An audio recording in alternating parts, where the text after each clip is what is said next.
یقیناً اللہ ہی حفاظت کرتا ہے، اللہ کے علاوہ کون ہے کہ جو کوئی کسی کی حفاظت فرمائے؟ تو جس کے ساتھ اللہ وعدہ کر لے، کیونکہ وہ صادق الوعد ہے، تو کیا پھر وہ وعدہ پورا نہیں فرمائے گا؟ فرمائے گا بندہ خدا۔ ان اللہ لا یہدی القوم الکافرین۔ آگے اللہ ارشاد فرماتا ہے کہ بے شک میں قوم کافرین کی ہدایت نہیں کرتا، یعنی جو تیرا یہ پیغام نہیں مانے گا اور اس پیغام پر کوئی اقرار نہیں کرے گا تو میں ایسے لوگوں کی ہدایت نہیں کروں گا جو انکار کرنے والے ہیں۔ عزیزان، روایات ہیں، تاریخ ہے کہ پیغمبر اسلام اسی مقام پر رک گئے جہاں یہ حکم ہوا تھا، خم غدیر کے مقام پر۔ خم کہتے ہیں گہرے کھڈے کو یا کنویں کو عربی زبان میں، غدیر کا یہ مقام ہے۔ عزیزان، برادران ایمانی، موالیان حیدر کرار، تاریخ اور روایات بتاتی ہیں کہ پیغمبر اسلام نے یہ نوکھا اعلان کرنا تھا، اس لیے ممبر بھی آج اللہ کے رسول نے نوکھا ہی بنوایا۔ کیا پیغمبر اسلام سلیمان سے کم تھے؟ یہ تو وہ نبی ہیں، وہ رسول ہیں کہ تمام انبیاء جو ہیں آپ کی رعیت میں ہونے کے لیے اللہ سے دعا کرتے رہے ہیں۔ تو جناب سلیمان وہ ہیں کہ جنہوں نے 600 کی مسافت پر ملک سبا ہے، وہاں سے تخت بلقیس منگوایا تھا۔ آنکھ جھپکنے سے پہلے واقعہ آپ کو یاد ہے، میرے بزرگ بیٹھے ہیں۔ برادران، تو پیغمبر بھی مدینہ سے منگوا سکتے تھے، کیونکہ یہ ثقلین کے نبی ہیں، ایک دو محلے یا قریہ کے یا 2 شہروں کے نبی نہیں ہیں، کل کائنات کے نبی ہیں۔ برادران، پیغمبر اسلام منگوا سکتے تھے لیکن اعلان نوکھا تھا، تو اللہ کے نبی نے ممبر جو تھا وہ بھی نوکھا بنوایا۔ روایات میں ملتا ہے کہ 18 اونٹوں کے پلان کا یہ ممبر بنایا گیا، اور یہ ان لوگوں کے اونٹوں کے پلان کا ممبر بنا کہ جن کو جانے کی بڑی جلدی تھی۔ پیغمبر اسلام نے یہ ذہن میں رہ کر بنوایا تھا ان لوگوں کے اونٹوں کے پلان کا کہ ان کو جلدی ہے، جب تک یہ ممبر میرے نیچے رہے گا یہ جانے کی جرت نہیں کریں گے۔ عزادارو، موالیان حیدر کرار، جب یہ ممبر بن گیا تو پیغمبر اسلام نے ممبر پر جا کر تقریباً عرب کی گرمی اور دہکتے ہوئے سورج کے نیچے کھڑے ہو کر کوئی صاحبان وہاں نہیں لگوایا تھا۔ تاریخ بتاتی ہے کہ جو اس میدان میں جھاڑیاں تھیں، کچھ نبی کے صحابہ جھاڑیوں کے نیچے سر دے رہے تھے، پیغمبر اسلام نے وہ جھاڑیاں بھی صاف کروا دی۔ یہاں تک کہ پیغمبر اسلام نے 3 گھنٹے کا خطبہ دیا۔ کہنے کو ہم کہہ دیتے ہیں کہ 3 گھنٹے کا خطبہ، لیکن پیغمبر اسلام کا وہ خطبہ اگر واعظین بیان کرنے والے سال بھر بھی پڑھتے رہیں تو وہ خطبہ ختم نہیں ہوتا. یعنی اتنا لمبا چوڑا خطبہ ہے پاک نبی کا. اور پھر مولا امیر المومنین علی ابن ابی طالب علیہ السلام کو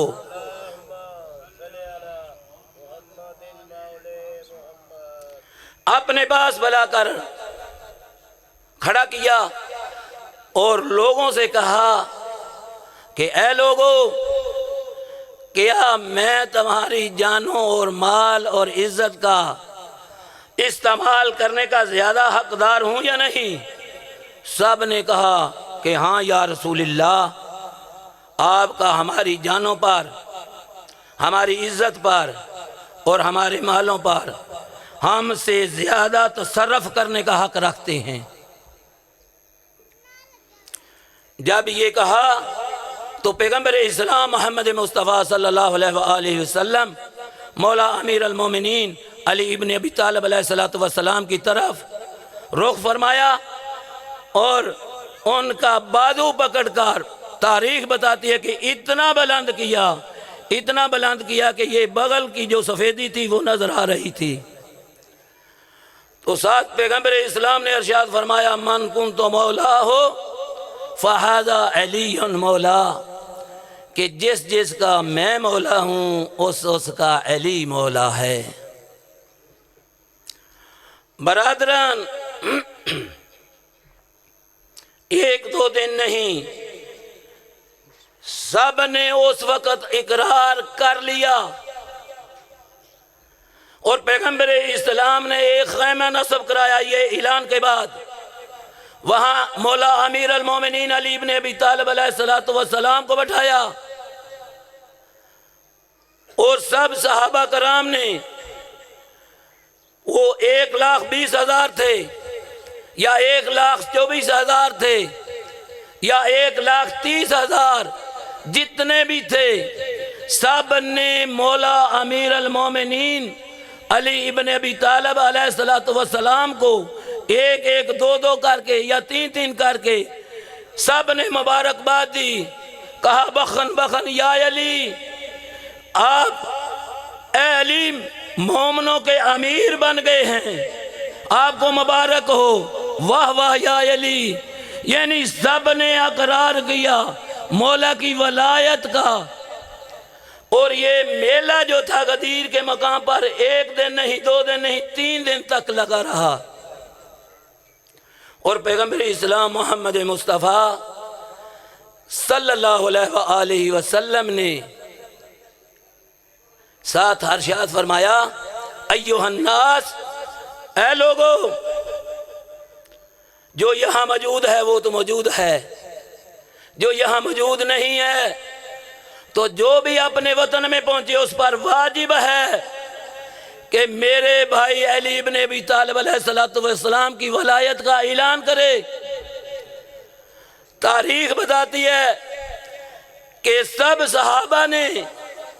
اپنے اپنے وطن میں جا کر اعلان کیا، کیونکہ جب حج سے فارغ ہو کر حاجی اپنے وطن میں جاتے ہیں تو جو نوکھا واقعہ پیش آیا ہو وہ جا کر ضرور بتاتے ہیں کہ اس حج پر اس سال یہ واقعہ پیش آیا ہے. تو مومنین، یہ تو حکم بھی تھا رسول اعظم کا، تو سب نے بتایا. تو تاریخ بتاتی ہے کہ حارث بن نعمان فہری جو آل محمد کا ازلی دشمن تھا، اسے علی کی ولایت جو تھی وہ نہ پچ سکی. جب اس تک یہ اعلان پہنچا، وہ مدینے کی نزدیک ہی رہتا تھا، اپنی اونٹنی پر یہ اعلان سن کر سوار ہوتا ہے اور صبح کے وقت پیغمبر اسلام محمد مصطفیٰ صلی اللہ علیہ وآلہ وسلم کے پاس مدینہ میں پہنچ جاتا ہے اور مسجد میں پہنچ کر اپنی اونٹنی کو باہر بٹھاتا ہے اور پیغمبر اسلام کو جا کر کہتا کہ اے اللہ کے رسول،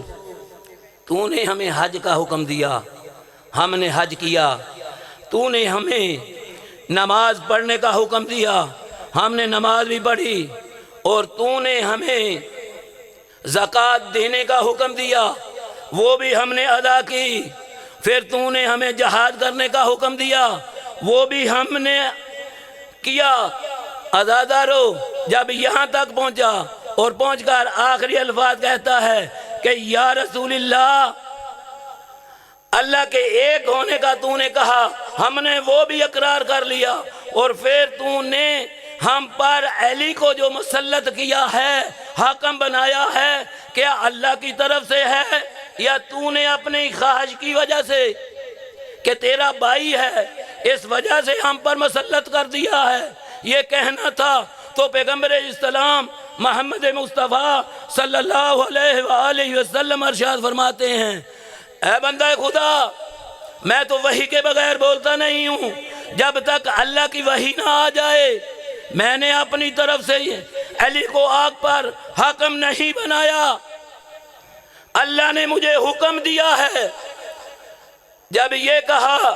تو وہ بدبخت کہتا ہے کہ اگر اللہ نے یہ تجھے حکم دیا ہے تو مجھ پر ابھی عذاب نازل ہو اور میں یہیں کا یہیں رہ جاؤں۔ اسے معلوم تھا کہ یہ نبی رحمت للعالمین ہے، اس کے دربار میں عذاب نازل نہیں ہوگا، کیونکہ ایک مقام پر پہلے بھی ایسا ہو چکا تھا، وہاں نبی کا دشمن تھا، تو نبی نے کسی کے لیے بھی بددعا نہیں کی، بددعا اس کے لیے بھی نہیں کی، لیکن اس نے جب علی کے حاکم ہونے پر اللہ سے عذاب مانگا، کیونکہ علی وہ ہستی ہے کہ جس نے اپنا تن من دھن جو تھا وہ یا تو رسول کے لیے یا اللہ کی ذات کے لیے وقف کر دیا تھا۔ عزادارو جب یہ کہا تو یہ اس نے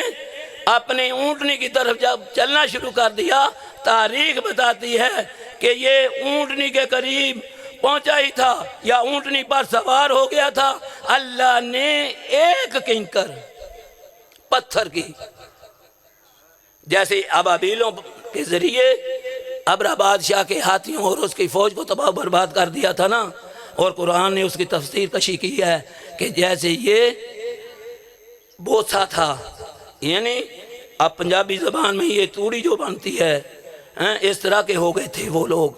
تو پیغمبر اسلام سے جب یہ کہہ کر نکلا اور اپنی سواری پر سوار ہوا، چلنے لگا اپنے گھر کی طرف، اللہ نے ایک کنکر سر پہ نازل کی اور اسی کنکر کی وجہ سے وہ فی النار ہو گیا، اور ساتھ اللہ نے یہ آیت بھی نازل کر دی، سأل سائل بعذاب واقع،